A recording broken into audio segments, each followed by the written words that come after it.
राजकारणात म्हणतात इतिहास स्वतःला पुन्हा पुन्हा उजाळा देतो. बारामतीच्या भूमीवर सध्या हेच चित्र अगदी हुबेहूब उमटताना दिसतंय. ज्या मतदारसंघाने पवारांच्या अनेक पिढ्यांचं नेतृत्व अनुभवलं तेथेच आता एका नव्या अध्यायाची नांदी होतीये.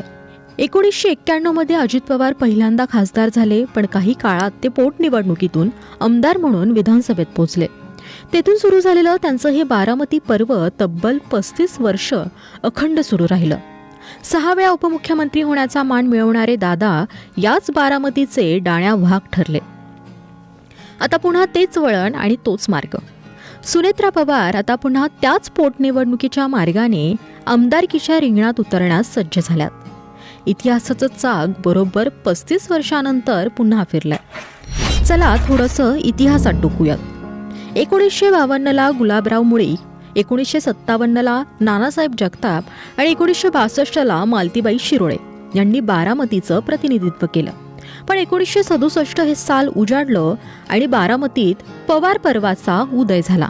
शरद पवारांनी 1967 ते 1990 पर्यंत सलग 6 वेळा आमदारकी गाजवली.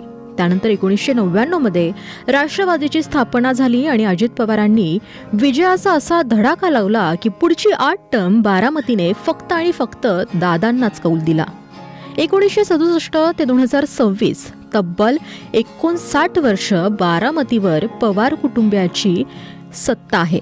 पण यंदाची निवडणूक खास आहे. तब्बल 64 वर्षानंतर मालतीबाई शिरोळेंनंतर बारामतीला सुनेत्रा पवारांच्या रूपाने दुसरी महिला आमदार मिळण्याचे संकेत मिळतात. सत्ता आली, सत्ता गेली, काळ बदलला, पिढ्या बदलल्या, पण बारामतीचं पवार या नावाशी असलेलं समीकरण आजही अडळ आहे. बारामतीचा हा इतिहास भविष्यातही असाच कायम राहणार का?